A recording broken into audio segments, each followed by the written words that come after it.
పేరు సురేంద్ర అండి. నేను టాటా హ్యారియర్ ఈవీని నవంబర్ నెలలో పర్చేస్ చేశాను 2025 విశాఖపట్నంలోని. నేను సాఫ్ట్‌వేర్ ఎంప్లాయీగా వర్క్ చేస్తున్నాను బెంగుళూరులో. సో, నేను విజయనగరం నుంచి బెంగుళూరు డ్రైవ్ చేస్తూ వెళ్తూ ఉండగా కరెక్ట్‌గా పల్మనేర్ ఎంటర్ అయ్యాను చిత్తూరు క్రాస్ చేసి. కార్ మొత్తం ఫైర్ స్టార్ట్ అయ్యి ఫైర్ అయిపోయింది. అందులోని మేము చాలా సేఫ్‌గా ఇది ఇమ్మీడియట్‌గా బయటకి దూకడం జరిగింది. 1 మినిట్ కూడా మాకు ఛాన్స్ కానీ ఏమీ లేదు. టాటా అంటే మేము చాలా సెక్యూర్డ్‌గా, చాలా సేఫ్‌గా ఉంటుందని చెప్పి ట్రస్ట్ చేసి టాటా వెహికల్ తీసుకోవడం జరిగింది. That two latest vehicle. అన్ని సెక్యూరిటీ నార్మ్స్‌ని పాటించారు అన్నీ అన్నారు.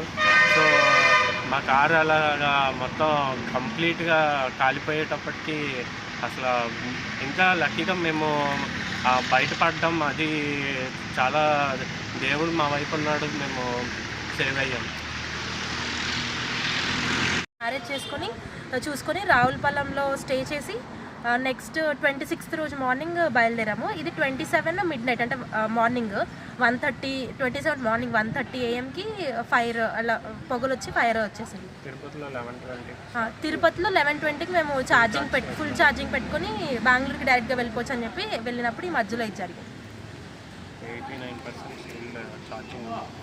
89% స్టిల్ ఛార్జింగ్ ఉన్నారు. ఇన్సిడెంట్ జరిగే టైంకి 89% స్టిల్ ఛార్జింగ్ ఉన్నారు.